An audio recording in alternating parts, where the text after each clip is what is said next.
আসসালামু আলাইকুম প্রিয় বন্ধুগণ। আপনারা নিশ্চয়ই জানেন যে এক দীর্ঘকালীন যুদ্ধে লিপ্ত আছে মিয়ানমার। সম্প্রতি মিয়ানমারের সামরিক সরকার সেখানে ড্রোন হামলার জন্য ইউরোপীয় প্রযুক্তি অনুসরণ করেছে। বিশেষ করে মিয়ানমার সরকার একটি চীনা কোম্পানির মাধ্যমে ইউরোপে তৈরি অ্যান্টি জ্যামিং পণ্য পেয়েছে, যা কঠোরভাবে এটি বাতিলের দাবি উঠেছে।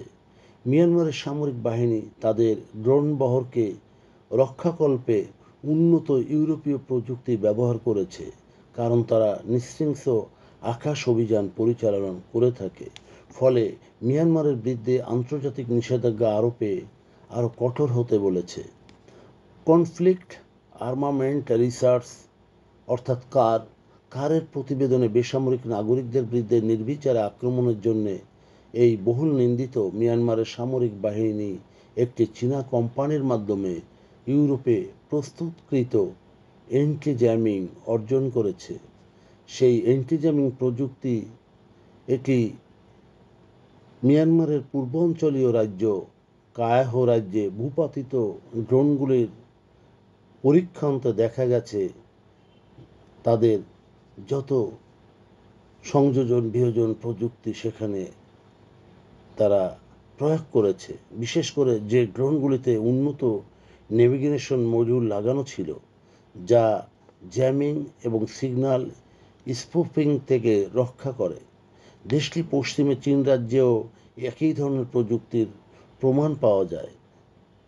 আরও জানায়, ফ্রেমের নিচে রিলিজ মেকানিজম স্থাপন করে এই মনুষ্যবিহীন আকাশযানগুলিকে অস্ত্র হিসেবে ব্যবহার করার চেষ্টা করা হচ্ছে।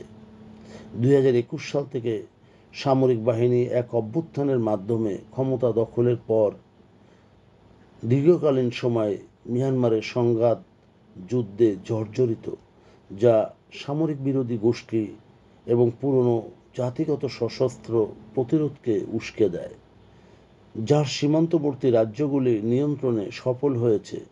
বিশেষ করে গত এক বছর সামরিক সরকার ড্রোন প্রযুক্তিতে সে ব্যাপক বিনিয়োগ করেছে এবং ড্রোন হামলার সংখ্যার দিক থেকে বিশ্বে তৃতীয় স্থানে আছে মিয়ানমার, যা কেবল ইউক্রেন এবং রাশিয়ার পরেই। 2023 সালের মার্চ মাসে প্রস্তুতকৃত এই প্রযুক্তি পণ্যটি চীনের একটি যাচাইকৃত পরিবেশকের মাধ্যমে এটি প্রেরণ করে। এরপর চালানটি চীন ভিত্তিক একটি কোম্পানি ক্রয় করে, যারা ইউএভিতে উপাদানগুলি একত্রীভূত করে এবং পরবর্তী সময় 2024 সালের মার্চে পণ্য সরবরাহকারী চীন ও মিয়ানমার সীমান্তবর্তী একটি বাণিজ্য কেন্দ্র রুইলিতে এটি বিক্রিত করে এবং হস্তান্তর করে। পরে এটি মিয়ানমার সামরিক সরকারের হাতে হস্তগত হয়। প্রিয় বন্ধুগণ, যদি আমাদের এই তথ্য গল্প আপনার ভালো লাগে তাহলে লাইক এবং শেয়ার দিন এবং আমাদের সঙ্গে থাকার জন্যে ধন্যবাদ। আমাদের ফলো দিন এবং সাবস্ক্রাইব করুন।